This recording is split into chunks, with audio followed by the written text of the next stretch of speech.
स्वागत है। आप सुन रहे हैं रेडियो जय घोष और 107.8 FM पर, और मैं हूं आपका दोस्त राधेश्याम दीक्षित।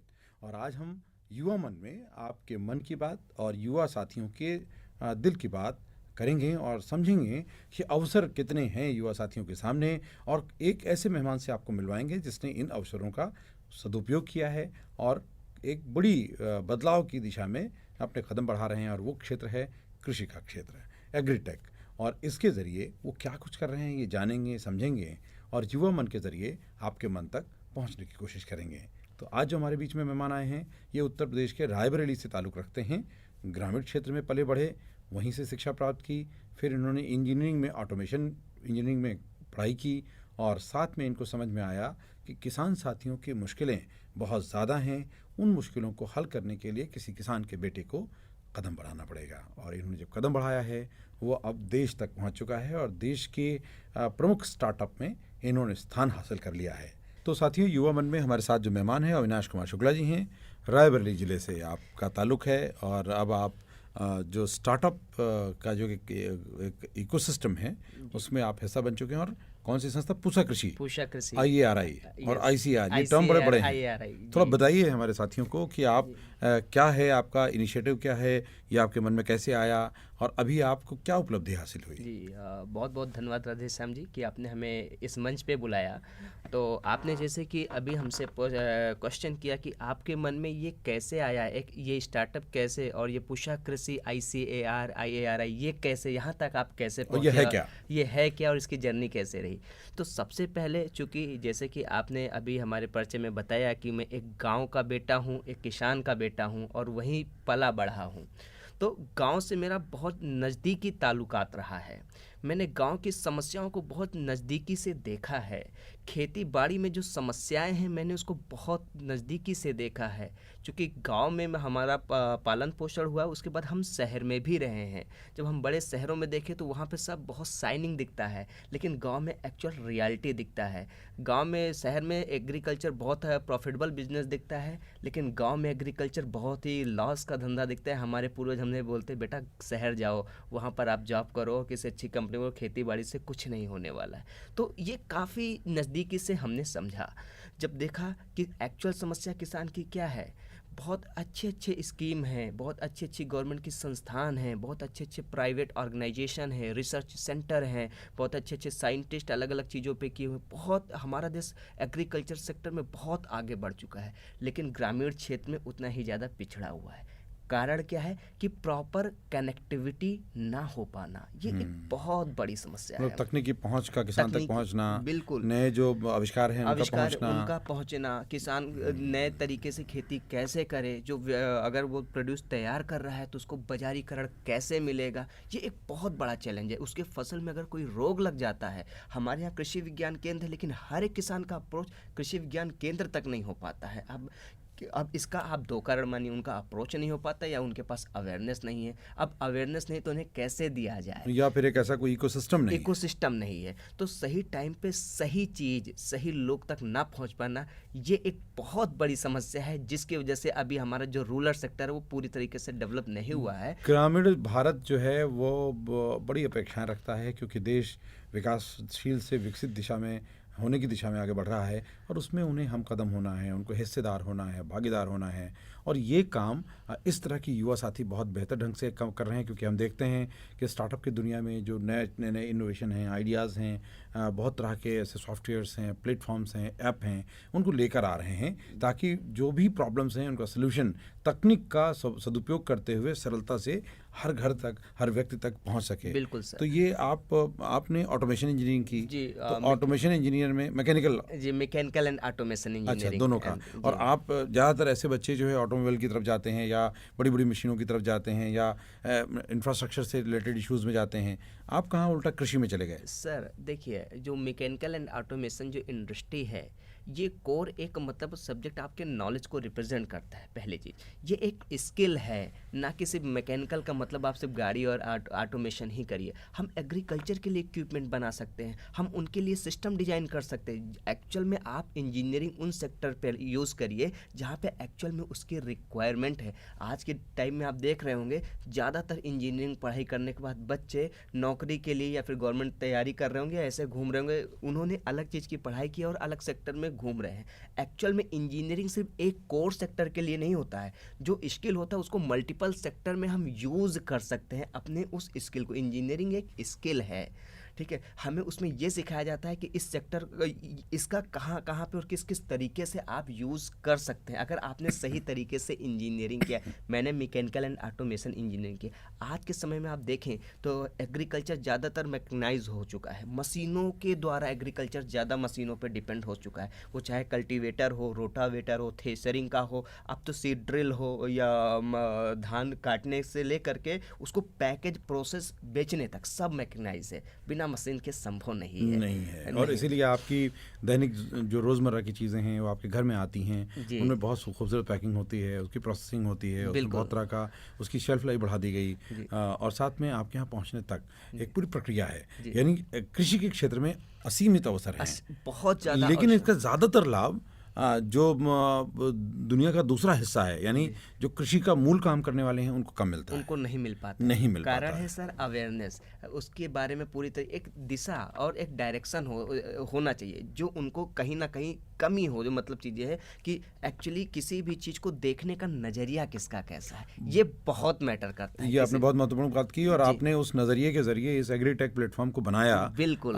क्या प्लेटफॉर्म है और कैसे बनाया आपने? मैं बताता हूँ कि जैसे अभी थोड़ी देर पहले मैंने समस्याओं के बारे में समाधान किया, तो लोग उसको समस्या समझ रहे थे। मैंने शहर को भी देखा, गांव को भी बहुत नज़दीकी से देखा, तो वहीं पे हमको एक अवसर समझ में आया। वो एक चैलेंज, समस्या नहीं था, वो एक चैलेंज था, चुनौती था कि समाज को और आगे बढ़ाने के लिए हमें इस चुनौती का सामना करना होगा। तो उसके लिए देखा जो कनेक्टिविटी की प्रॉब्लम थी, इसके लिए हमने रामराज सर्विसेज का एक डिजिटल प्लेटफॉर्म बनाया, ठीक है। ये डिजिटल प्लेटफॉर्म एक तरीके से एग्रीगेटर है। जैसे मैंने बोला कि एक्सपर्ट सब जगह पर हैं, गवर्नमेंट प्राइवेट सारे एक्सपर्ट हैं। एक्सपर्ट मतलब बेनिफिशियरी भी सब जगह अवेलेबल है, कंज्यूमर भी सब जगह अवेलेबल, लेकिन ज़रूरत है सबको एक सिंगल जगह पे कनेक्ट करने की, ताकि सही टाइम पे वो सामान सही आदमी को मिल सके। जैसे कि आप एक उदाहरण के तौर पे मानिए, आप एक किसान हैं, आप परंपरागत खेती करते हैं, उससे आपको ज़्यादा मुनाफा नहीं होता, छोटी खेती है। अब आप चाहते हैं कि आप व्यावसायिक खेती करना चाहते हैं, तो अब रामराज सर्विसेज में आपने इंक्वायरी डाला प्लेटफॉर्म के माध्यम से,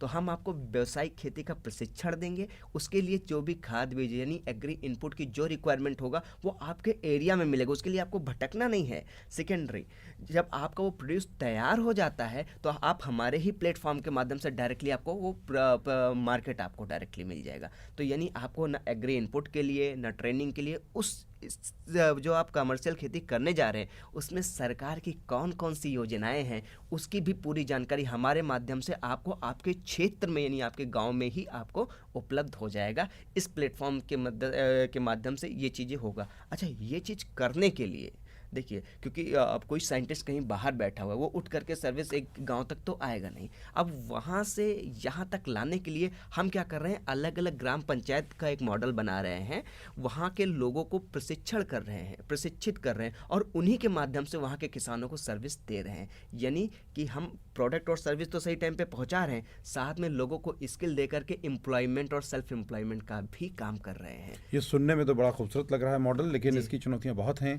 क्योंकि कृषि क्षेत्र में बहुत सारे स्टार्टअप, और 75 साल आज़ादी के हो चुके हैं।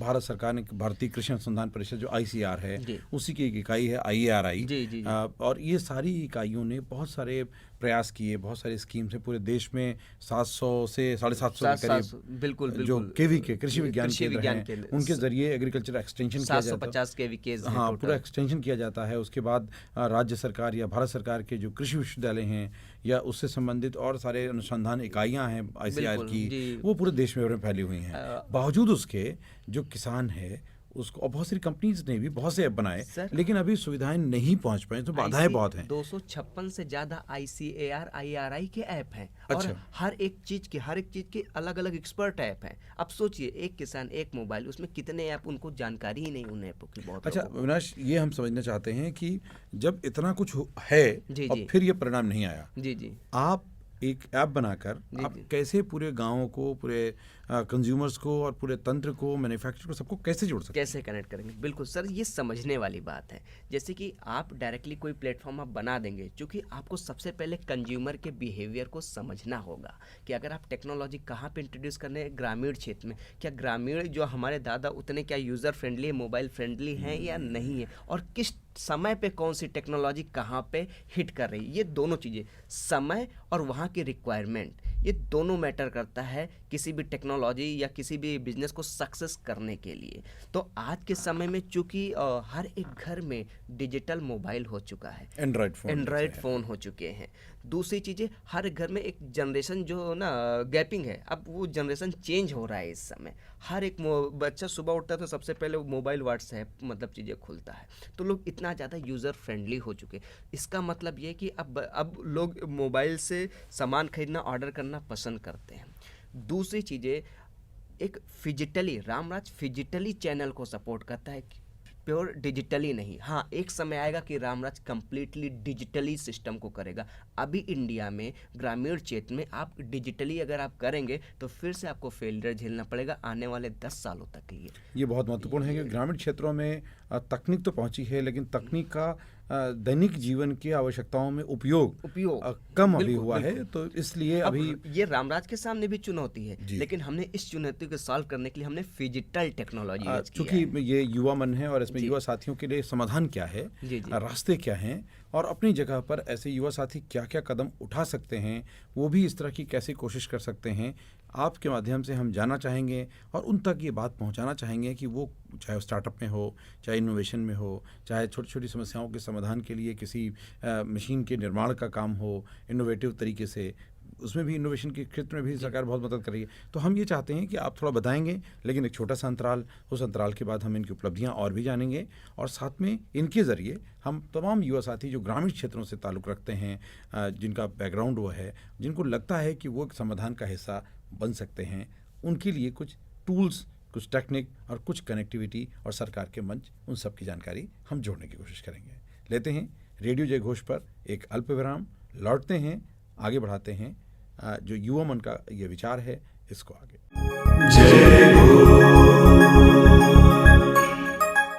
एक बार फिर स्वागत है और आप सुन रहे हैं रेडियो जय घोष 107.8 FM, और मैं हूं आपका दोस्त राधेश्याम दीक्षित, और कार्यक्रम है युवा मन, जिसमें युवा साथी जिन्होंने कुछ उपलब्धि अर्जित की है, जिन्होंने कोई राह बनाई है, जिन्होंने देश और समाज की चिंता की है, जिनकी उपलब्धि समाज के हित में है, ऐसे साथियों को हम बुलाते हैं, उनके मन की बात करते हैं, उनके अनुभव की बात करते हैं, उनके जीवन की बात करते हैं।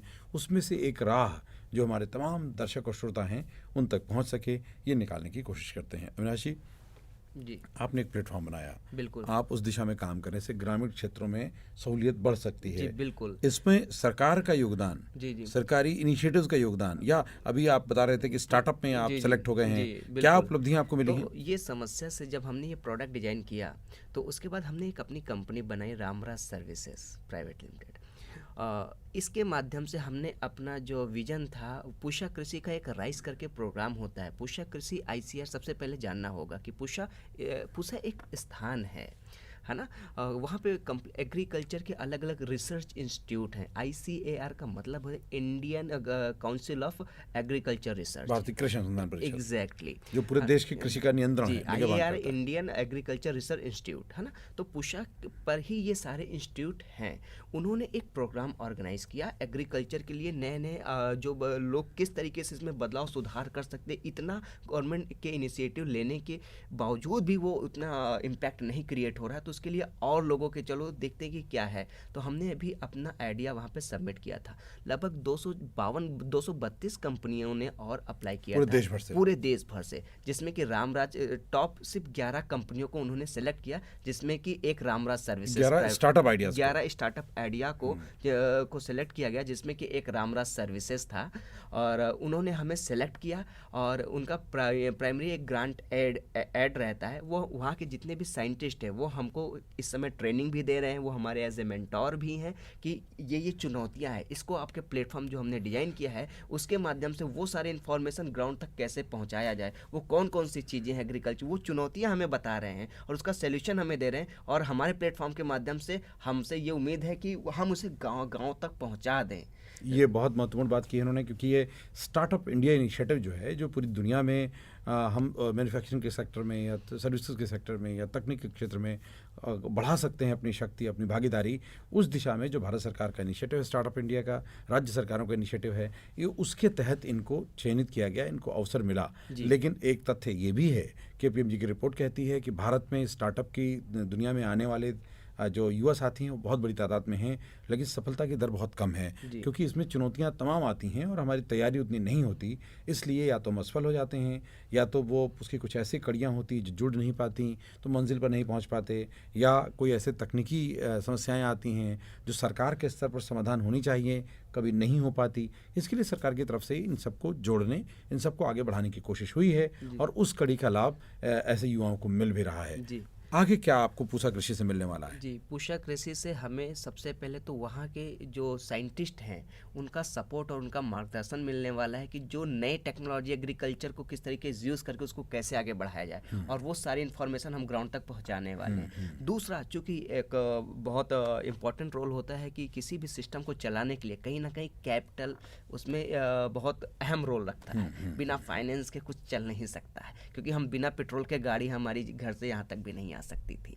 तो इसी तरीके से कंपनी को भी चलाने के लिए जो फाइनेंस है वो फ्यूल का काम करता है। तो हमें पूषा कृषि आईसीआर के थ्रू अभी शुरुआत में एक ग्रांट ऐड भी मिला हुआ है, मतलब मिलने वाला है, क्योंकि हम सेलेक्ट हो चुके हैं। और अभी 17 अक्टूबर को वहाँ पे एक किसान मेला का भी आयोजन किया है, जिसमें कि जो चयनित स्टार्टअप हैं जिन्हें सेलेक्ट किया गया है उनको डायरेक्टली हमारे आदरणीय प्रधानमंत्री श्री नरेंद्र मोदी जी के सामने हम लोग अपने मॉडल को भी प्रेजेंट करने वाले हैं, और उनके साथ 1-to-1 करके हम लोग की एक गैदरिंग का भी सेशन रखा गया है। तो 17 अक्टूबर में हमारा मोदी जी के साथ भी एक मतलब सेशन ऑर्गेनाइज होगा पूषा कृषि के ही द्वारा, ताकि उनके भी मन की बात क्या है, वो क्या चाहते हैं कि हमारा देश का, चूँकि एक आदमी अगर इनिशिएटिव लेता है पहुंचाने के लिए सबको मिल करके काम करना होगा। ये बहुत है, संघे शक्ति कलयुगे।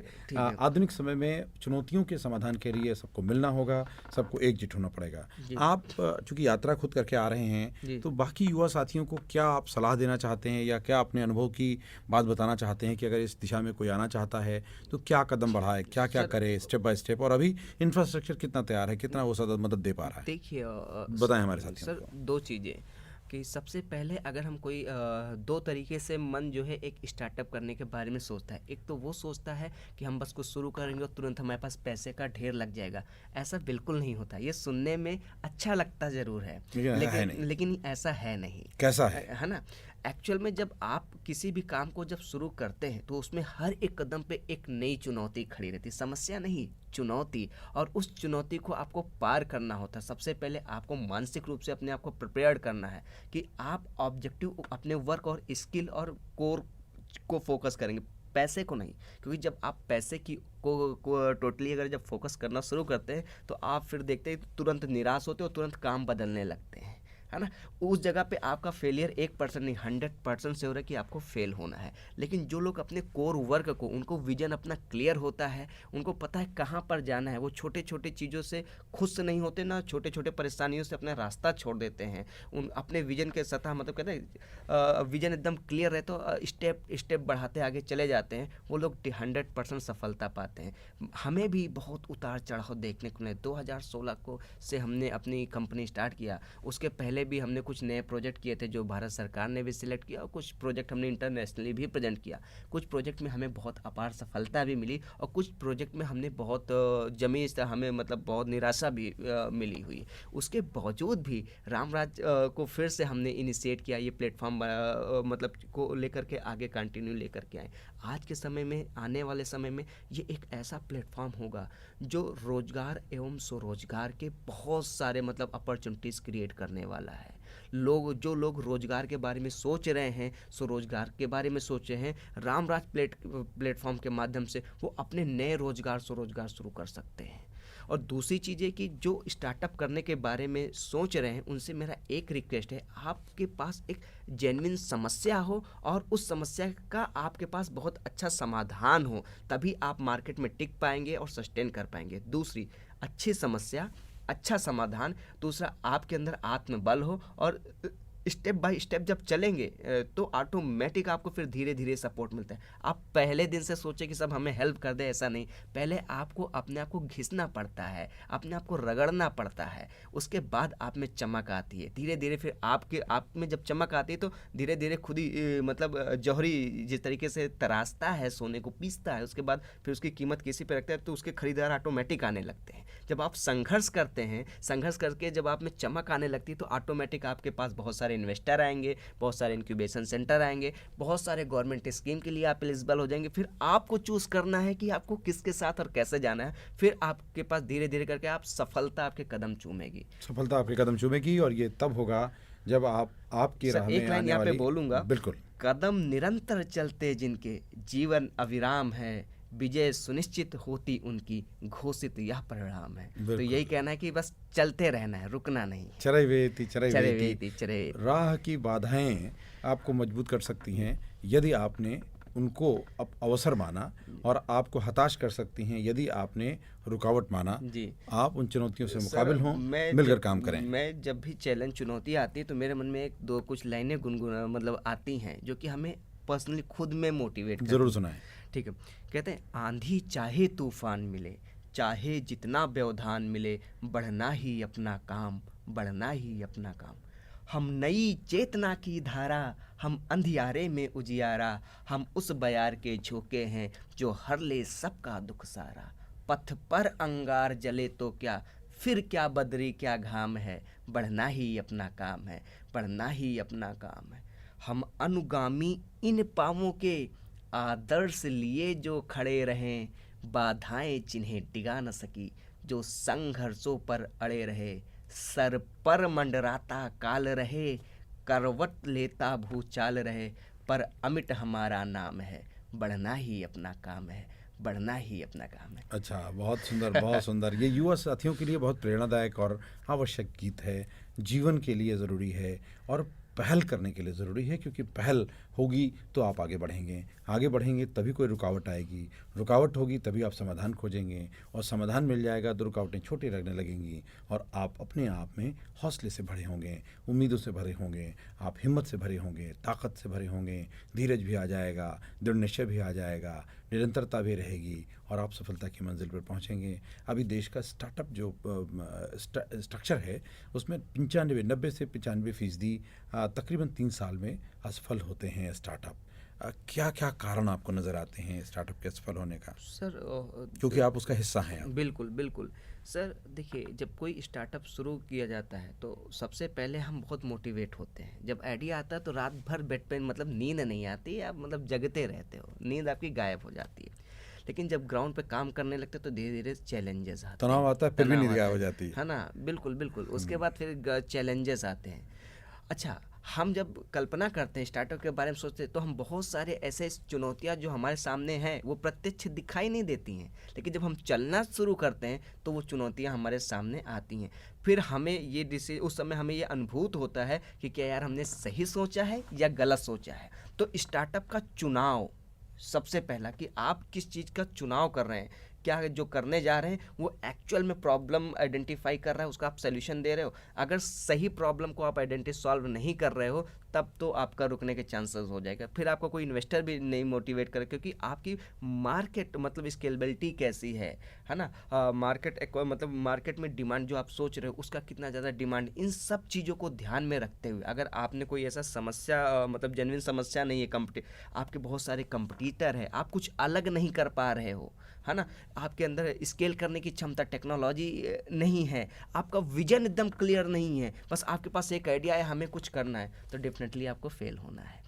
तो सबसे पहला आपका आइडिया बहुत क्लियर होना चाहिए, आपको मार्केट के बारे में पता होना चाहिए, आपको अपने प्रोडक्ट या सर्विस के बारे में बहुत ज़्यादा क्लियरिटी होनी चाहिए। उसके बाद इसको कैसे चलाएंगे, रास्ते आपको क्लियर होना चाहिए। अगर नहीं क्लियर, ऐसा नहीं है तो आप अलग अलग मेंटोर से मिल सकते हैं, अलग अलग लोगों से, एक्सपर्ट से सजेशन ले सकते हैं। स्टार्टअप इंडिया, उसके बाद फिर आपको जब लीगल डायरेक्शन मिलेगा, फाइनेंशियल डायरेक्शंस मिलेंगे, उसके बाद जब कंटिन्यू अपने आइडियाज़ को जब हर एक पैरामीटर पे आपको ओके कर जब टिक लगता है और कदम बढ़ाते हैं, अगर कहीं पे आपको नोटिफिकेशन मिल रहा नहीं आइडिया में यहाँ पे गलती है कंप्यूटर से, तो उसी जगह आगे बढ़ने से पहले उसको बाईपास करके तुरंत आगे नहीं बढ़ना है, पहले सोचना है ऐसा क्यों, क्योंकि हर एक की हायरार्की एक होता है, उसी हायरार्की में आपको आगे बढ़ना है। अगर आपने क्रॉस किया तो ऊपर आपको 100% गिरना ही गिरना है, कोई बचा नहीं सकता। इस पूरी यात्रा में जी परिवार का, दोस्तों का, साथियों का, विशेषज्ञों का साथ चाहिए होता है। बिल्कुल सर, तमाम बिल्कुल। स्टार्टअप के लोग कहते हैं, शुरुआत में कहते हैं बूट स्ट्रैप स्टेज, जब शुरुआत में पहले कैपिटल सबके पास, किसी के पास नहीं होता, शुरुआत में हमें फाइनेंशियल, हमें हमारे मित्र, परिवार, दोस्त, इन्हीं से पैसे हमें मिलते हैं जिनसे हम अपने आइडिया को आगे बढ़ा सकते हैं। लेकिन फिर से मैं उन सारे स्टार्टअप को ये कहना चाहूँगा कि आप मतलब गलत आइडिया पे किसी के पैसे, अपने परिवार हो या दोस्त हो, क्योंकि वो एक बार देगा, दोबारा फिर आपको नहीं देगा। तो एक बार की जो अपॉर्चुनिटी है, बहुत सोच समझ कर उस अपॉर्चुनिटी को यूज़ आप करिए, है ना। तो इसलिए मतलब जो बूस्ट स्ट्रैपिंग कंडीशन है, अपने आइडिया को पहले पूरी तरीके से वैलिड करिए। जैसे कि रामराज सर्विसेज ने सबसे पहले सर, हमने इस प्लेटफॉर्म का प्रोटोटाइप किया था जब हमारे देश में कोरोना काल चल रहा था, 2020 की मैं बात कर रहा हूँ, दिसंबर और इधर फरवरी की बात कर रहा हूँ, तो सब डर के अंदर बैठे हुए थे। उस समय इस प्लेटफॉर्म को हमने बनाया हुआ था और शटर बंद था, लेकिन हमने अपने प्लेटफॉर्म को शटर से कनेक्ट कर दिया तो शटर 24 खुला हुआ था। उस समय में हम सामान की डिलीवरी रायपुर छत्तीसगढ़ में दे रहे थे। जो समस्या था सबके लिए, उस समय वो मेरे लिए मतलब एक तरीके से अवसर आ गया। तो मैंने चुनौती को अवसर के रूप में देखा और रामराज ने उस समय अपने आप को, अपनी वैलिडेशन भी प्रूफ किया, और उसके बाद फिर इस चीज़ को हमने ग्रामीण क्षेत्र में भी प्रूफ किया, और उसके बाद फिर आइडिया हमारा पुष्या कृषि ICR में सिलेक्ट हुआ। अब उन्होंने जब अप्रूव्ड कर दिया है, तो अब हम धीरे धीरे कई ऐसे मंच के साथ, गवर्नमेंट के अलग अलग एजेंसियों के साथ जुड़ करके ग्रामीण क्षेत्र में हम काम को आगे बढ़ा रहे हैं। बहुत बहुत शुभकामनाएं, बहुत बहुत धन्यवाद। आप ऐसे ही सफलता अर्जित करें, क्योंकि उत्तर प्रदेश और देश में कृषि में उन्नति के लिए सबकी भागीदारी, हिस्सेदारी होनी ज़रूरी है। किसान को साथ देना ज़रूरी है, तकनीक का इसमें हिस्सेदारी होनी ज़रूरी है। ये सब हो तो हम देश को न केवल पुनः कृषि के क्षेत्र में स्वावलंबी बना सकते हैं, बल्कि हम देश को रास्ता दिखा सकते हैं। प्राकृतिक खेती को बहुत बढ़ावा मिल रहा है, किसान स्वावलंबी, आत्मनिर्भर हो रहा है, खादों पर, कीटनाशकों की ज़रूरत नहीं है, प्राकृतिक तौर पर हो रहा है, और तकनीक के ऐसे बहुत से सारथी आ रहे हैं। इन सब का मेल सुखद एक परिणाम लेकर आए, ऐसी हमारी कामना है। आपको शुभकामनाएं और हमारे स्टूडियो में आने के लिए आभार। धन्यवाद सर कि आपने हमें बुलाया और हमारे मन की बात जानी, जो कि हमें लगता है कि और भी युवाओं को इस चीज़ के लिए मोटिवेशन अगर मिले तो बहुत अच्छा होगा। और हम चाहते हैं कि और लोग जो इस समय अलग अलग डायरेक्शन में भटक रहे हैं, वो भी मतलब चीज़ें थोड़ा सा सोचे, अपने क्षेत्र में, अपने समाज के लिए कुछ अच्छा करने के लिए बारे में से। एक हमारे बहुत अच्छे मित्र ने कहा था, कर भला हो भला। तो जब कोई अच्छा करता है तो उसके साथ डेफिनेटली अच्छा होता है, भले चुनौतियाँ कितनी भी बड़ी हों, कितनी भी बड़ी आएँ। तो इसलिए मैं सभी साथियों से यही कहूँगा कि कर भला हो भला। धन्यवाद। बहुत सुंदर। तो आप भी भलाई के राह पर चलें, भलाई करें, आपकी भलाई होगी, ईश्वर आपका साथ देगा, और आपके अंदर ही ईश्वर का वास है, उसका विस्तार होगा, जय घोष होगा, उत्तर प्रदेश में भी, देश में भी और दुनिया में भी। सुनते रहिए 107.8 FM रेडियो जय घोष, और साथ में हमें आपकी सराहना की ज़रूरत है, आपके प्रोत्साहन की ज़रूरत है। हमें भी घर घर तक पहुँचाइए, हर दर तक पहुँचाइए, हर दिल तक पहुँचाइए। हर एक का मन युवा हो, युवा मन से जुड़े, ऐसी हमारी कामना है। नमस्ते, धन्यवाद।